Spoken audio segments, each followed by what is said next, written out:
कहानी 4 दोस्तों की जो 12th की परीक्षा के बाद में एक छोटी सी होटल में पार्टी करते हैं और ये डिसाइड करते हैं कि 40 साल बाद फिर यहीं मिलेंगे और 1 जनवरी को मिलेंगे और जो सबसे आखिरी में आएगा बिल उसी को देना है। जो वेटर था खड़ा खड़ा सारी बातें सुन रहा था, उसने कहा अगर मैं भी रहा यहीं पर 40 साल बाद तो आपकी पार्टी देखूंगा।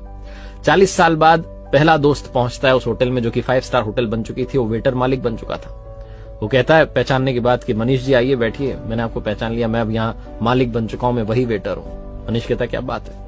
दूसरा दोस्त आता है संतोष, मनीष की बातचीत चलती है कि बिजनेस जो है ग्रो कर गया है, सब कुछ अच्छा चल रहा है, दोनों अपनी अपनी बातें शेयर करते हैं। तीसरा भी आ जाता है, लेकिन चौथा प्रवीण नहीं आता है।